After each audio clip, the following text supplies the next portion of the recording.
All right. Hi, everyone. Thanks for joining us today for our SciComm Essentials for Successful Storytelling webinar. So before we get started, just to let you know who we are. So I'm Shane Hanlon. I'm a senior specialist in the Sharing Science program. And basically, just by way of introductions, I'm a scientist by training. I have a PhD in ecology. And as I was doing my research, I decided that I wanted to figure out more about what happens to my research. Where does that science actually go? So after getting my degree, I did a couple science policy fellowships and found out that I really enjoyed doing outreach, but also teaching others how to do outreach. And that's a lot of what I do now in the Sharing Science program. Hi, everyone. I'm Tamia Chris. I'm the analyst here in the Public Affairs Department. That's basically our government relations shop. I'm also a scientist by training. I got my PhD in chemistry and realized that what I liked most about being in science was talking about my science. That led me to do some outreach work and also science policy fellowship. And I fell in love with the policy because it allowed me to talk about science issues, but also feel like I'm affecting change and supporting our scientists to do the important work that they get to do. So now I work in the government relations shop. So it's great to be here. All right, so just a quick item about who we are. American Geophysical Union, we're a member society. We represent 60,000+ Earth and space scientists. And within AGU, we have the Sharing Science program, which is what we're doing today, is what we're going to be talking about. And the goal of the Sharing Science program is essentially to provide scientists with the skills, tools, opportunities, whatever they might need to share their science or share someone's science with broader audiences. And we do this through a number of ways. We have webinars, our bread and butter are our workshops. We also have a ton of online resources to provide folks with outreach opportunities, do some hands-on support. So if you are familiar with who we are and have been to one of our webinars or participated in one of our webinars before, welcome back. And if you are unfamiliar and would like to know more, just head on over to our website. Okay, so what you all came here for today. We're going to talk about SciComm and storytelling. And the first thing that you need to do, so if you're just kind of starting out in this, no matter whether you're telling a story or delivering some sort of message or just even talking to anyone about anything, the most important thing is to think about who you're talking to. And there are so many different audiences out there. So you have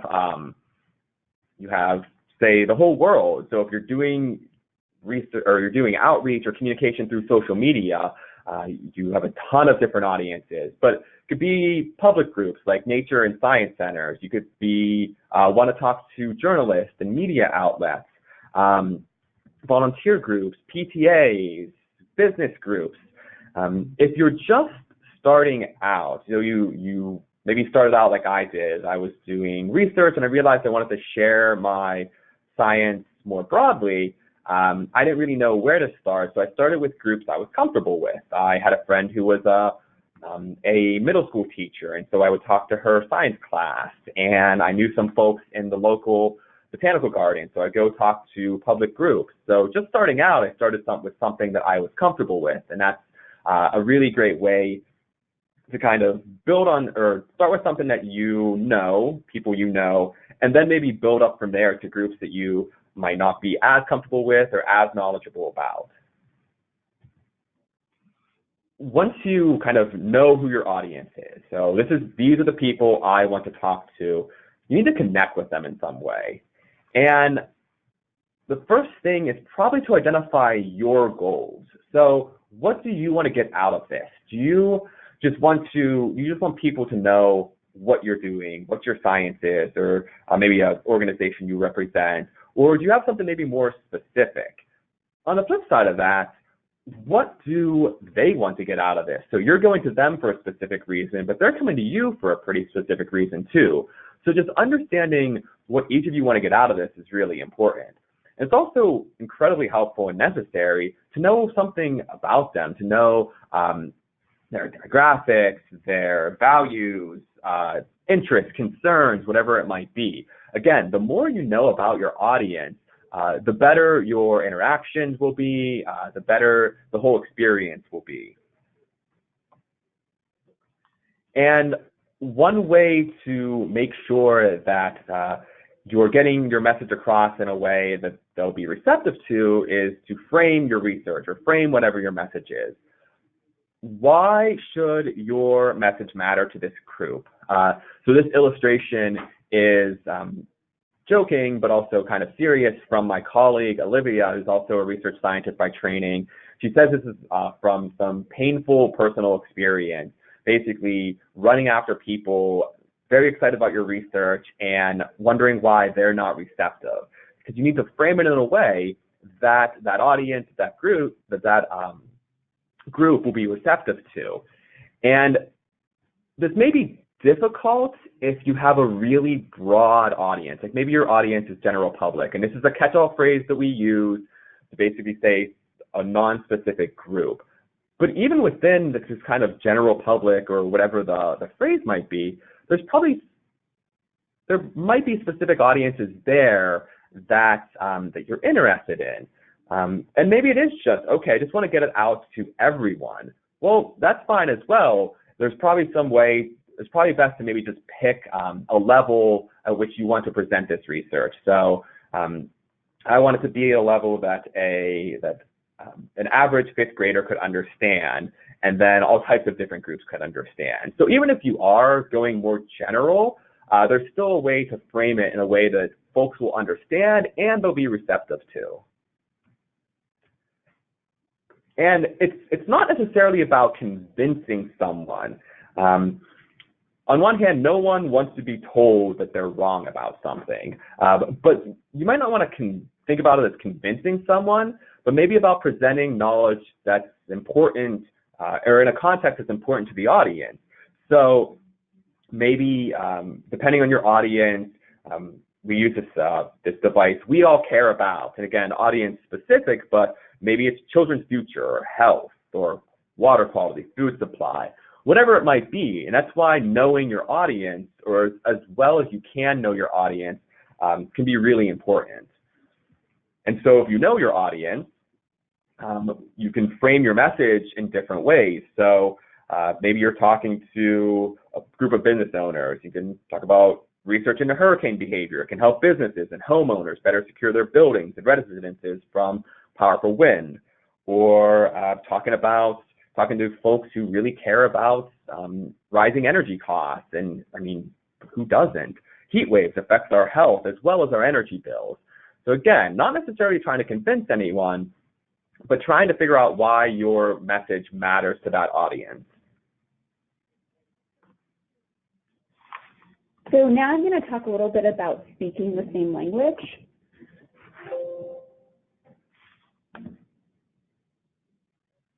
Awesome. Going back. Okay. So speaking the same language. So what do we mean by that? We definitely don't mean dumbing it down, because no one really enjoys that, right? And you lose credibility with your audience if you start dumbing it down for them.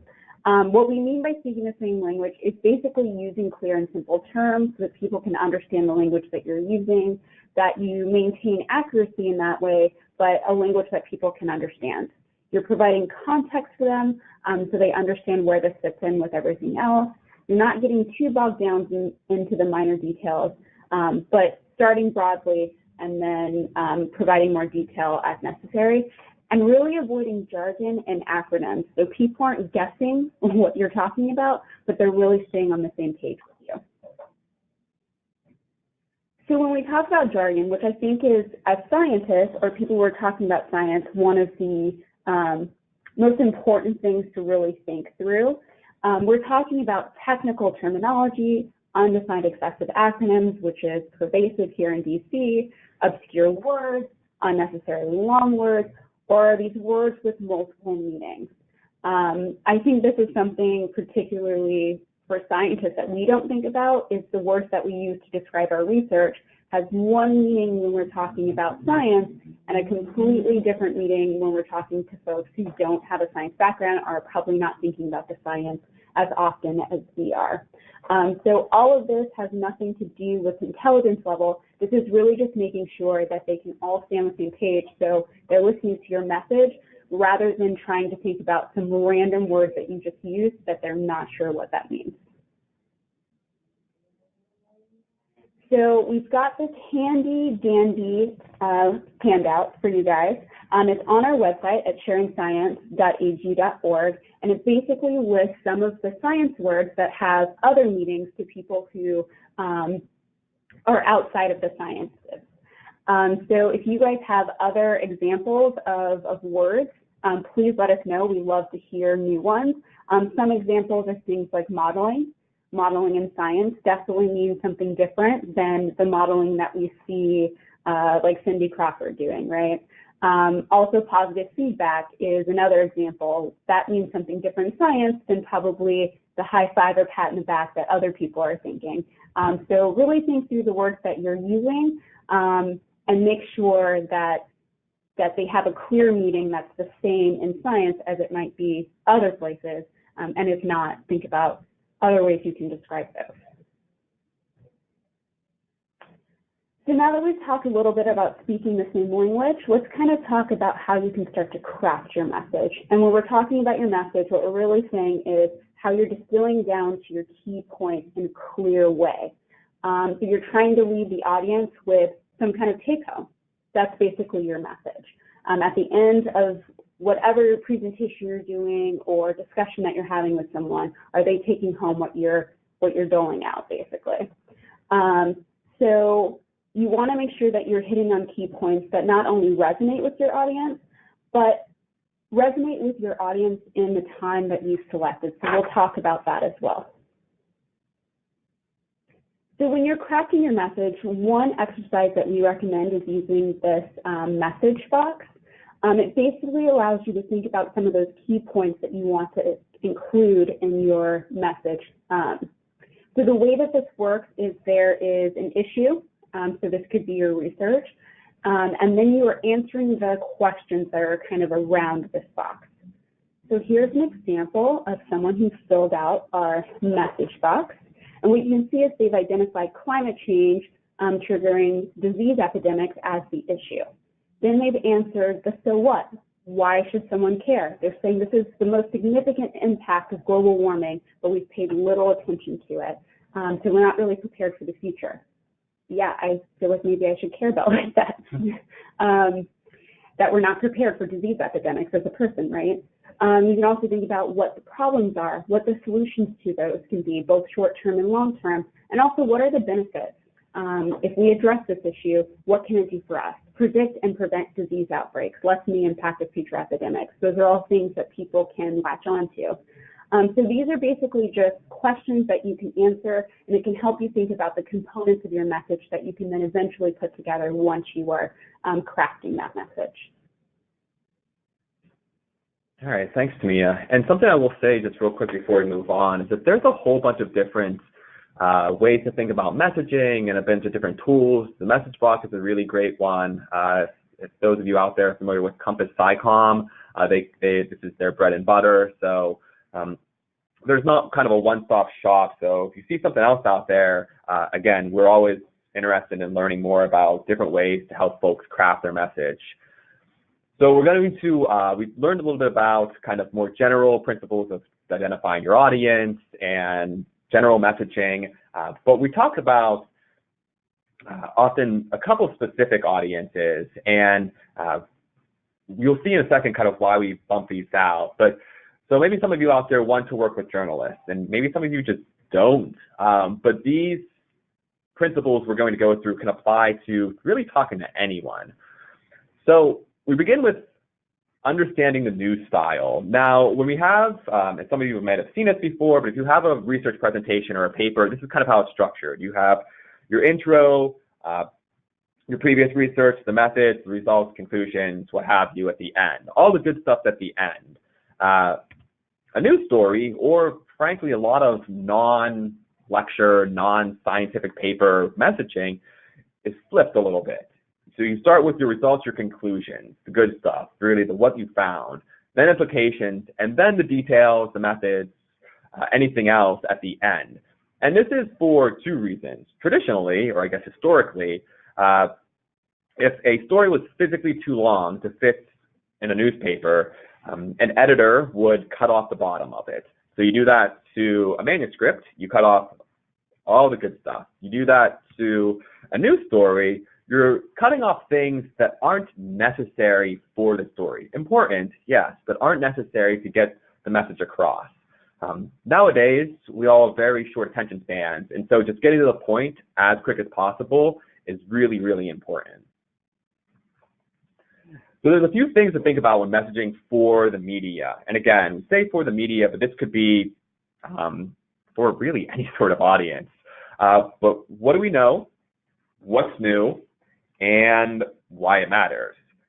So again, this is an example. We're not expecting you to read through this, but we released this press release a couple years ago about ocean acidification and coral reefs. And we use this example. This is a press release. We use this example to kind of illustrate these points. So what we know, oceans are absorbing CO2, lowers seawater pH. Low pH can dissolve coral reefs. And scientists expect pH to be low enough to dissolve the reefs in Florida around mid-century, so 2050, 2060. What's new is this happening now. This is 40 to 50 years sooner than expected. Why this matters? Well, if it's happening to reefs, then other ocean ecosystems could be affected, and unhealthy oceans could affect our way of life, and our lives depend on the ocean in many ways. So basically, this is how you can prepare your take-home message for journalists or really any audience. What we know, what's new, why it matters, kind of down into what does this mean. Awesome. So now that we've talked a little bit about crafting your message appropriately for your audience, and we talked about media, let's talk a little bit about policymakers who happen to be kind of a unique and sometimes slightly weird audience to message to. And this is mostly because of the nature of their job, right? So policymakers are unique because they are there representing a certain constituency. So when they are talking to not only lobbyists, but their constituents, what they want to know is what can they do to help their constituency? What do you need them to do? And that basically comes to the ask, which I'll talk a little bit more later. But they also want to connect with you just like any other audience. They want to know those shared values of how this is important to them. This is all about knowing your audience. And then also your story, which we'll talk a little bit about now, but then Shane will talk more about storytelling later. So what's this weird ask that I'm talking about? It's not usually normal for you to go up to random people and ask them for things shortly after meeting them, but for policymakers, this is expected.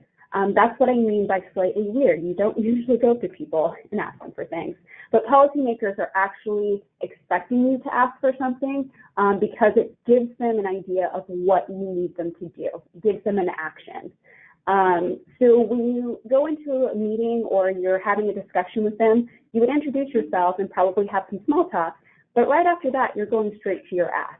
And your ask could be anything like supporting a specific bill or an amendment. It could be asking them to support or advocate for a certain amount of funding, or it could just be a relationship request. Hey, I want you to know that I am a climate scientist, and I'm happy to answer any questions that you might have about climate science as it arises in the office. So it can be any different thing, and it will probably be tailored to which office you're talking to, but it's something that they expect you to say pretty early in the meeting.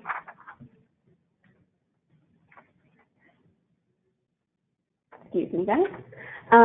Something that is similar to other audiences is this idea of finding shared values. So if we're going back to, that first section where we're talking about identifying your audience and kind of understanding what their demographic is and what values that they really care about.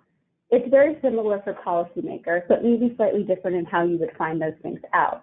So shared values can be anything like geographic region, maybe you're a constituent of this member of Congress, It could be their former occupation. You know, members of Congress are not born into working for Congress. It could be the committees that they sit on, because that might be an indication of something that they think about a lot, and they spend a lot of time developing expertise on that area. It might be a caucus that they've joined, which is an informal group of members of Congress around some shared interests. So maybe they are representing Napa Valley in California, and they're part of the wine caucus. So maybe you are a climate scientist and you want to talk about how climate change is impacting wineries. That would be a shared value. But it could also be something that they've sponsored legislation on. That shows that they've taken a leadership position on a specific issue. It's something that they must care about, and it also shows you their stance on that issue. So for example, if you're interested in talking to a member of Congress about droughts in California, California is getting a lot of examples today, then if you did some research and found out that they sponsored a bill that would provide more resources to California to mitigate the impacts of drought, then you know that that's a shared value. So maybe it's not so much about selling, but being a resource to provide more information. Maybe it's about talking about how much funding or resources California needs in order to combat these issues. So finding these shared values can help you understand where our office is coming from, and then it can make sure that when you're making this ask and you're telling your story, that you're finding those messages that will best resonate with that office.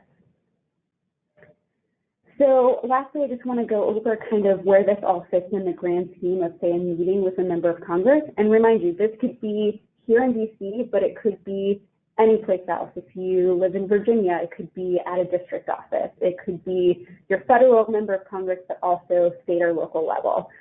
These kind of apply to all those meetings. So first what will happen is if you were in a meeting, you would have introductions, kind of that small talk. You would have that ask, what you're there for. Hey, I want you to support that science funding. Then you're connecting with those shared values. You know, I realize that there's a big university in your district. Having more money for NSF will really help the university in your district and the jobs in that area. Then you can tell your own personal story. Hey, I was at the university, and because of this funding, I was attracted to come out and do this type of research. So it really drew talent to the university and really shaped my career and my ability to then do X, Y, and Z after I left the university. So really connecting that to you personally, especially as a constituent, this is really important. Members of Congress really like to think that the decisions that they're making are helping their constituents. So if you can tell that story, that's really going to make your meeting more effective. And then the last thing is you want to follow up with them, thank them, and follow up with them.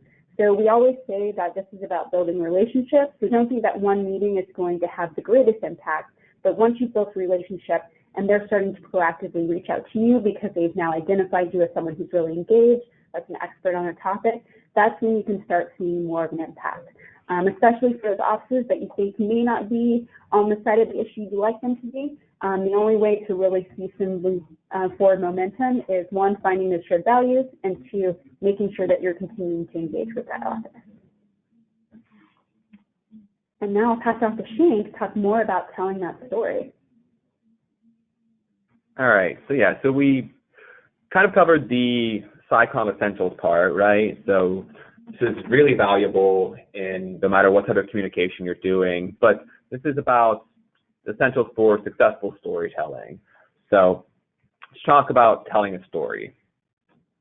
So first things first, why tell stories? This is a question that I asked myself when I first started in this, and as scientists or science communicators or whatever our science-centric chosen field might be, this might be something we ask ourselves. Storytelling is not necessarily, I guess, something that we think about when we think about communication. Maybe some of us do, but I certainly didn't. But we tell stories all the time. We've been telling stories forever. That's how history's been passed down. That's how we know what we know. Storytelling is ingrained in us. It's in our everyday culture. Conversations are storytelling. So storytelling surrounds us. And there's a biological component to storytelling. Let's see. So with mirroring, when you're telling a story, parts of your brain are certain parts of your brain are lighting up. the person or persons receiving that story, listening to that story, the same parts of their brain are lighting up. When you're telling a story with a lot of, say, action in it, so jumping, kicking, running, biking, whatever it might be, the same parts of your brain that are being used to talk about those things, the same parts that are used to actually do those things. So there's a lot of biology behind the value of storytelling. And there's some really interesting work out there on kind of how people are perceived based on certain traits, based on their ability to tell stories, what have you. So what you're looking at here, and I understand there's a lot going on here, but basically this is a survey asking people to rank certain traits, whether they were good or bad, or more intellectual or more social. And so you see things like foolish or frivolous, reserved, artistic, reliable, honest. And so more of the good intellectual or good social, these are competent and warm traits, bad social and bad intellectual, cold and incompetent. And the reason I'm showing you this, because scientific is in there, and it's viewed as good intellectual traits, and this is more competent, but maybe not necessarily being very warm. And similarly, we were talking about specific careers. So again, you have warmth on the y-axis, competence on the x-axis. So people who are very warm and very competent, you have nurses and doctors. The opposite end, you have dishwashers, garbage collectors. Again, these are just general surveys. But if you assign this warm and competence to it, and you look at where scientists fall out, so scientists are viewed as pretty darn competent, but they could be viewed as warmer. And I understand, like, there's professor in here, and many scientists are professors. Scientists can be considered teachers and educators. But for the sake of this survey, when you throw out that scientist word, viewed as very competent, but maybe not necessarily as warm as they could be. And storytelling, telling a good story or a heartfelt story or connecting with people may be one of those ways to kind of change perceptions here. So we talk about storytelling, keep using this umbrella phrase. Well, what's in a story? What are the bones of a story? So we use Freytag's pyramid or triangle. This is the story arc. So you start with your exposition, so the beginning of your story. And then something happens, and you have rising action. You're overcoming all these obstacles. So if you can think of your favorite book or movie, or even just stories that you've told to friends and colleagues or family, this is roughly kind of how a good story goes. Like, something happens, and then you have to overcome these different obstacles until you hit the climax or that aha moment. And then from there, there's fall in action, resolution, and we view this as an arc, but it could probably be skewed a little to the right, because a lot of this happens in the beginning, and then maybe your following action and resolution is a little bit quicker. But even though this is an arc, this is a triangle, something changed. Are you in the same place? Are you in the same situation? How did you change? How did the protagonist change? So you have the bones of the story. So basically the outline, okay, what's in a good story? Now what's in the meat of the story? So there are people or personal interests, right? So I care about this. One area we've seen, or one organization that does this really well, especially recently, so the New York Times has past, I'd say, year or two, I mean, for a while, but they've really upped their game on telling stories about climate change. And not necessarily like climate change is real, climate change, anthropogenic climate change is a bad thing, it shouldn't be happening, but connecting with their audience. Showing that the results of climate change are going to affect people's lives, not just the environment. So and there are numerous examples out there of organizations and folks doing this really, really well. You want to have suspense, you want to have tension, mystery, intrigue. People want to be asking what happens next. someone in the environmental world who did this really well was Rachel Carson. And so in her book, Silent Spring, it started with a fable for tomorrow. So there once was a town in the heart of America. Everything lived in harmony with its surroundings. And then this blight crept over and changed everything. It was like an evil spell. There were maladies. Chickens and cattle and sheep would get sick and then die. The farmers spoke of illness among their family. Children would get sick and then die within hours. She's talking about pesticides. This is DDT, but she didn't just come out and say DDT is this terrible pesticide that we need to ban and get rid of. No, she connected with her audience. She created this fable for tomorrow and created a story out of this very serious thing to bring people in, to bring in her audience. And you want to have compelling, vivid sensory details. Now, someone who did this really well is Stephen King. Like his stories or not, appreciate the genre or not, it's very good with compelling, vivid sensory details. So from it, you have, he was wearing a baggy silk suit with a great big orange buttons, a bright tie, electric blue, flopped down his front. Or the thing in the drain crooned in a clotted, chuckling voice. It held George's arm in a thick and wormy grip. These are vivid sensory details. And yeah, we're shaking in the room right now. Because this is what goes into telling a really good story. You don't need to be Stephen King to do this. This is just we think is a good example. And so you have the bones, you have the meat. So what about the ornaments? What about the things that make the story special, make people care, make people want to hang on? Well, like I said, you don't need to be Stephen King to do this. We have some great examples from scientists who've been able to do this. So all this ice cream is in the freezer. Now with global climate change, the freezer is failing.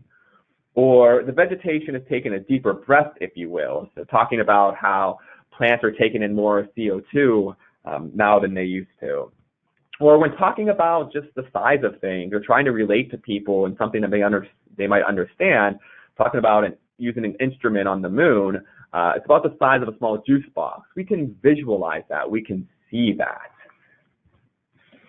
And so just something to keep in mind is when you're going through all of this, so you have this arc, you have your beginning, your rising action, your aha moment, make sure to have an ending. As scientists or people who talk about science, it's so easy and it's intuitive, and this is part of science, to just say, and there's so much more we don't know. You go to a scientific lecture, you go to, you read a manuscript, any sort of science, there's always going to be more, and that's the great thing about science, and that's fine, and we understand that. Just make sure you wrap up your current message. This is what we know now. This is the end of my story now. But, and then maybe go on from there. So be sure to have an ending. And there are so many great examples out there. We'll talk a little bit later or soonish about some of the AGU examples you have. But there's organizations like the Story Collider who do science storytelling. Nerd Night are in a bunch of different cities around the nation. You can go to science cafes, Science on Tap, Science Pint, a bunch of different names for that. And then there's the Moth, which is just non-scientific storytelling, but some really great examples there. So luckily, there's a lot of engaging organizations and people out there doing some fantastic storytelling, science or not, that we've taken a lot of hints and tips and advice from, and you can do so as well. Awesome. So we've covered a lot so far, but before we kind of wrap up, we just wanted to give you a few more tips to take with you. So when you're developing your message, you want to make sure that you're keeping things relevant. So right here is a good example. The levels of soil moisture in our area have decreased by X amount in the past 3 years. And really you're thinking, yeah, okay, but so what? That didn't really connect with me and what's relevant to my life. So you might reframe that by saying, drought in our area has intensified, putting more pressure on our already strained water resources and increasing the threats of wildfire. If you couldn't guess, I'm from California, hence all the references. So this really resonates to me personally. So a person has now thought about something that they wanted to tell their audience and really connected it to the audience's real life. So another powerful tool that you can use are metaphors. We talk a lot on our policy team about spectrum. It's one of the issues that we work on, but we find that it's really abstract and sometimes a little complex for people to understand. So instead of saying something like sharing spectrum would make the data transfer from satellites such as GOES harder to interpret, we have used examples like, imagine you're looking at a map through blinds. This is what the data from satellites would look like if we shared spectrum. So there, we've taken something that's really abstract and used a metaphor so people can think about a real-life picture in their mind of what this would look like. Also, this seems like a really easy one, but give examples. They can be really key, especially if you incorporate examples that are relevant to one's own life. So for example, here it's saying, we're seeing an increase in the abundance of invasive species in the Chesapeake Bay. Now, if I was someone who lived, say, in Maryland and really cared about the Chesapeake Bay, maybe you should reframe that to say, when such and such species invades the bay, they push out blue crabs, which provides millions of dollars for the Maryland and Delaware economy each year. Now, if I'm from Maryland, care about the local economy, that connects more with me than the first example given. Also, just emphasize the value of your science in your work. And I think that when I talk to scientists, and being a scientist, sometimes you feel like you're really in the weeds, but really trying to get that big picture of why people should care is really important and can really make the difference in connecting with your audience. So one example that we've heard a lot before, since we have a lot of space people in our organization, is I study coronal mass ejections and other space weather. And then I tell people, that's fascinating, but if I don't know what that is or how it impacts me, it's not as fascinating as you know that it is because you work on it every day. So you switch that around to say, the research that I and others do on conditions on the sun helps predict and prepare for disruption or damage to our power grid, weather and other satellites, and our infrastructure. Now, if you take that and you go into, say, a meeting with a policymaker or just the average person who cares about, having power every day, this is something to say, oh, wow, I should really care what this person is doing as well because it has implications for my own life. I like to say this is like the oop-de-doo Basil. And then the last thing that we just want to mention is be mindful of time. So you want to be respectful of someone's time, especially if this is one of those situations where you haven't been allotted a certain amount of time and you're just going up to someone and you're talking to them, say at a cocktail party or something. You want to be mindful of how much time you're speaking. There's nothing worse than that situation where you were trying to go to the restroom and then you saw someone and then they just started talking for 30 minutes and you're just like staring at that inside, right? So you want to make sure that when you're talking to someone, you're being mindful of time because you could lose your audience not intentionally. And one great way to really think about being mindful of time, especially in those those situations where you probably don't have an hour to talk about what you're really interested in and trying to get across, is thinking about crafting an elevator pitch. Basically, the idea for elevator pitch is that you only have as much time as it would take for you to ride up or down the elevator, or escalator, I guess those both work.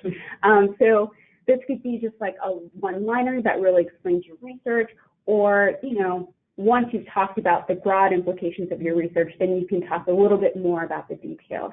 So when you're thinking about your message box, this could be a good place for you to start and thinking about some of your key points, and then you can mold that into an elevator pitch.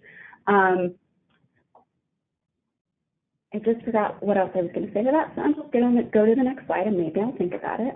Some common mistakes from well-meaning folks when they're crafting their elevator pitch is that, one, they misjudge their audience. You want to make sure that the level is not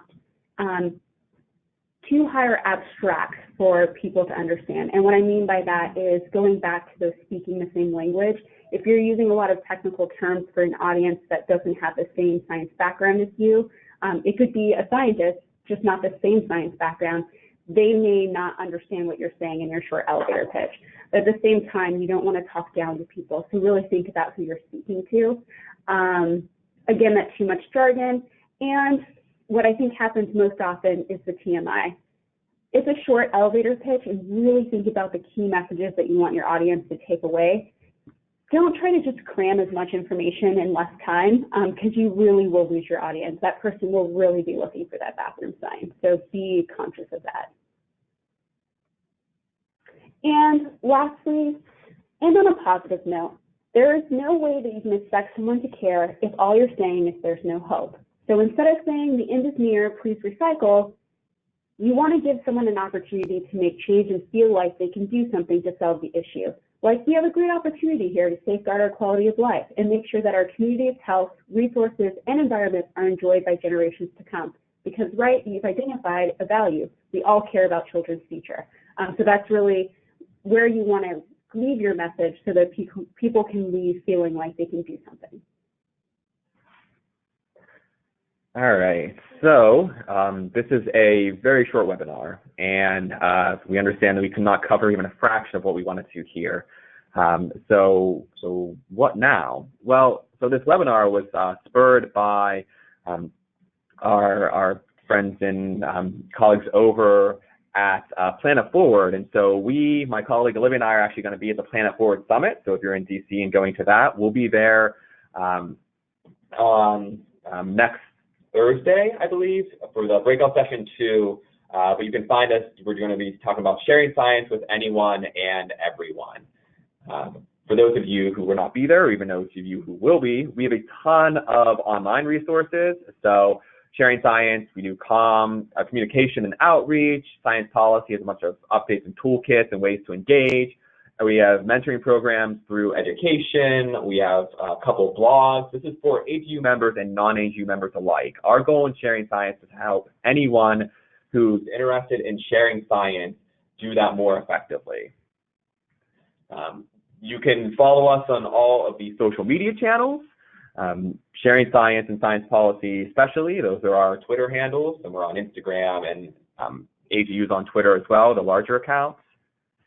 And we have a few things that we're doing and also partner with some folks to do some, we hope is pretty darn good storytelling. So we actually have a podcast called Third Pod for the Sun. I encourage you all to check out. I'm one of the co-hosts of it.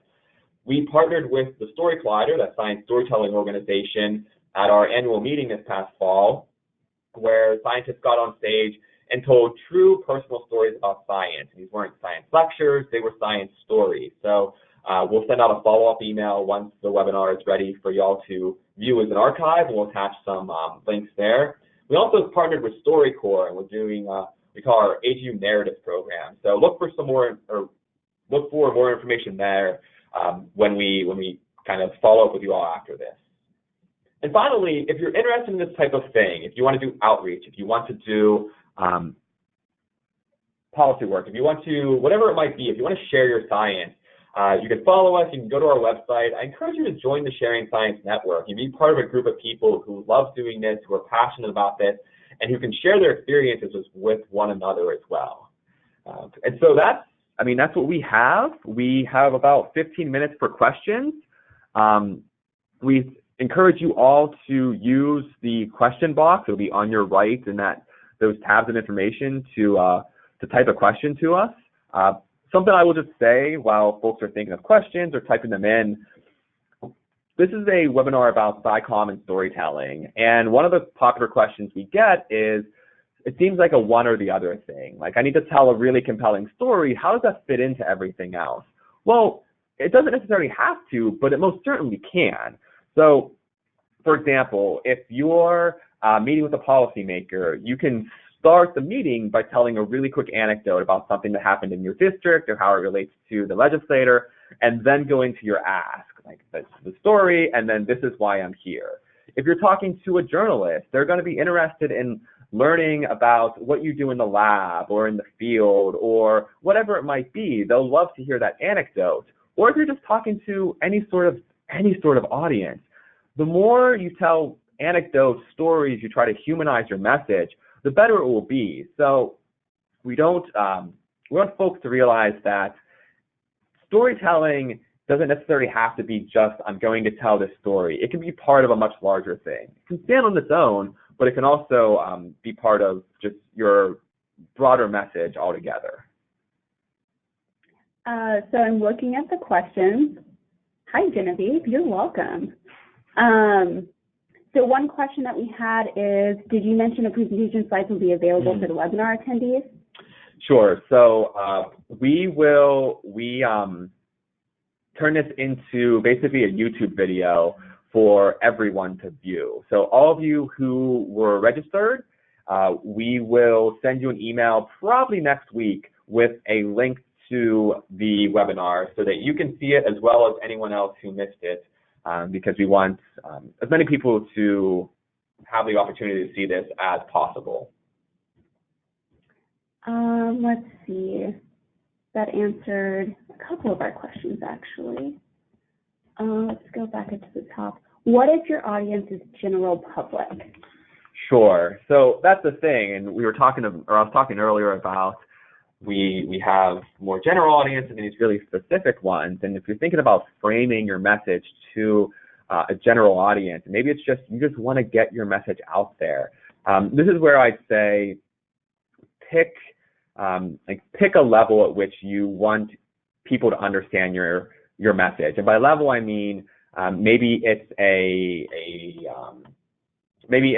like an education level. So the average, like I said before, the average fifth grader, if you are sharing your message in a way that they could understand, and that's kind of the point at which you want anyone to be able to understand it, then go with that. And Tania mentioned this earlier, but it's not about dumbing it down. That's one thing we really want, a misconception we want to dispel. You're talking to your audience, no matter who that audience is, no matter how specific or broad they might be, in a language that they understand. You wouldn't talk to someone in a foreign language in your language and expect them to understand it. So communicating science is the same thing. You want to find a common ground, you want to find a common language, and go from there. I also want to say, Melissa, I put up the slide for the handles for you. Thanks for requesting that we move back.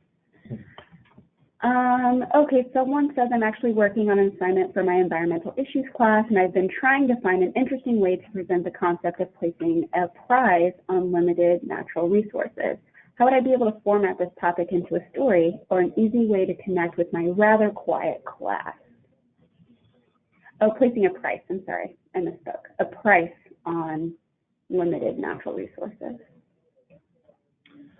I mean, you could probably spend a lot of time really diving into this. I would say that maybe using like examples or metaphors, or even just making up a story that involves your students, involves your class, or pulling them in and making it more personal for them.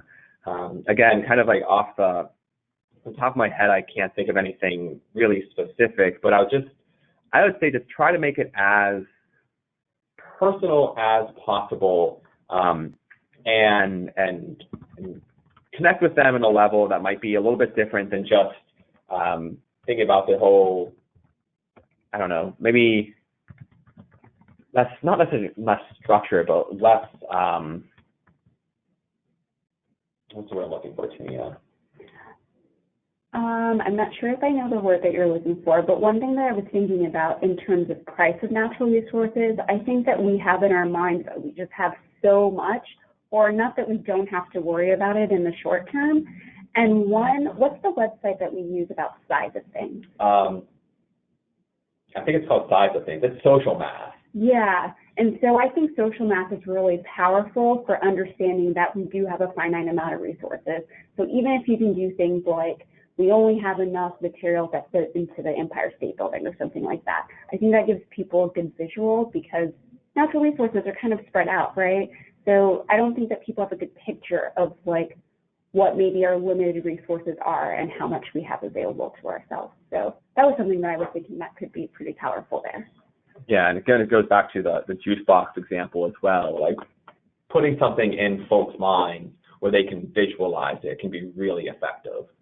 And even getting people to guess before you tell them would probably be pretty engaging. Someone's asking, how do I get good at storytelling? Practice makes perfect? Practice does make perfect. And I would say for me, it was kind of a mindset switch, because at the beginning, the beginning of the storytelling part of this webinar, talked about we tell stories all the time. And so I think once I realized that, like really internalized that, storytelling, this idea of storytelling was much less daunting. And so like full disclosure, I mentioned Storyplotter before. I'm part of that outside of Sharing Science and AGU. And I never thought that I was really a storyteller. And it was just kind of switching or thinking about it a little bit differently, that, yeah, conversations we have every single day are stories. The books we read, the movies we watch, the TV we watch, it's all storytelling. So just kind of, at least for me, it was this idea that I'm already telling stories. Now I'm just going to be more specific about the topics that I use. But yeah, like with everything else, I mean, practice does make perfect. And it can be something as simple as just doing it with a friend or a peer or a family member, or maybe even trying to do a science cafe or tell a story for the moth or whatever it might be. I think this is particularly relevant to Shane. Oh. Do you have any tips for communication of icky topics like worms, parasites, etc.? So I teach a disease ecology course. That's part of my that was part of my research. And again, I would say it depends on your audience. So I remember I would talk about parasites with like third and fourth graders and show them, not necessarily take them anything, but show them pictures of just awful looking worms and different types of things. And they would, many of them would cringe and scream, but they also loved it. And so that was a very different kind of talk, and kind of, I would tell different stories for them as I would for the group of nature enthusiasts at the botanical gardens who are more interested in the academic side of things. And so I think, I mean, with things like parasites, worms, quote unquote icky things, you can have fun with it, but again, it's just about knowing your audience as best as you can. So someone says that they would like to use more digital tools for storytelling, like making videos and/or infographics. Do you have some suggestions how and where to start? Some place to pick up some skills with video editing, or blogs of people who are using something similar for science communication? I do, and I'm writing it down right now. I will add that to the list of things that come along with the link to the webinar archive when we send it out, because this is something that we are recognizing more and more, especially multimedia and sharing multimedia via social media, and the power of that. So I'll make a note of it and make sure to include some of those things and get that out to you early next week. Someone wants to know, how personal is too personal for storytelling in academic settings? And that is a choose your own adventure, frankly. This is completely dependent on your situation and what you're comfortable with. I would say I like to push people a little bit out of their comfort zone, but there's a difference between overcoming a hesitancy to share something and a situation where it probably is inappropriate to share something. And so I would say what you're comfortable with, and then maybe a little bit past that, because you want to be confident in what you're saying, be confident in the things you're sharing. And I think especially now the academic culture, and you come from academia too, this culture is shifting a little bit, that you can talk more about personal interactions. You can talk more about emotion and feeling, and it's not as, let's say, stiff or rigid as it used to be, but it's still a professional setting. We are still professionals, and so again, I said this before, and I can't stress it enough. It is everyone's own. It's everyone's own journey, let's say, but I'd say maybe a little bit more than you might think. I'll also say that as far as what's appropriate, it kind of depends on your venue, right? Because I've had the opportunity to go to Story Collider where people are telling sometimes very personal stories about their science. And in that venue, it really works. They're comfortable talking about that. And because of the type of event it is, it's meant to be the stories of scientists. So it works well there. I would say, like in the case of policymakers, personal may work better because they are interested in you as a constituent and how that's affecting you in their district. So you can be a little bit more personal. Maybe you just met the garden club. Maybe you don't want to be as personal. So I think it's also about feeling your audience there.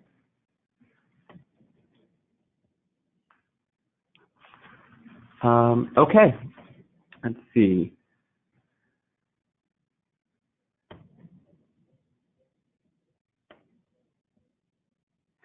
So we have one more, and it's had experience at a recent event of someone who was very insistent that what I was saying was wrong, and he was very confident it was right, wasn't. Do you have any tips for successfully dealing with such situations? It can be really difficult to talk to combative audiences. And I'm sure Tamia comes across this more than she would like in the policy realm. But it's, at least for me, I'd say it's about kind of choosing those battles and being confident in your convictions. Some people you just won't convince some people. That's just the way of it. If it's a personal interaction with someone and they are not going to be convinced, and there's no way they're going to be convinced, and you don't need to necessarily convince them, that would be maybe a battle that you don't need to fight. There are folks who are on the fence, and there are people who want to be educated.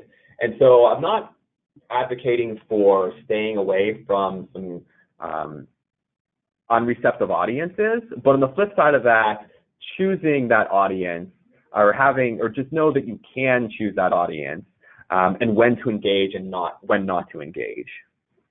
I would agree, and I think there are some tips that we use in certain settings, like when we were talking to policymakers for how to navigate those difficult conversations. We typically try to get people to go back to the message and the shared values. Don't get pulled into this argument because that also doesn't make you look good with other people in the room. And also, I think it is an opportunity. Sometimes people just want to be heard. They just want their point of view to be heard.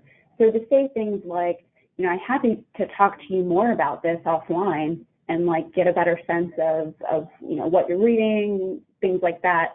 I think people respect that because they feel like you're interested in where they're coming from and you're trying to meet them halfway. And I think that can go far.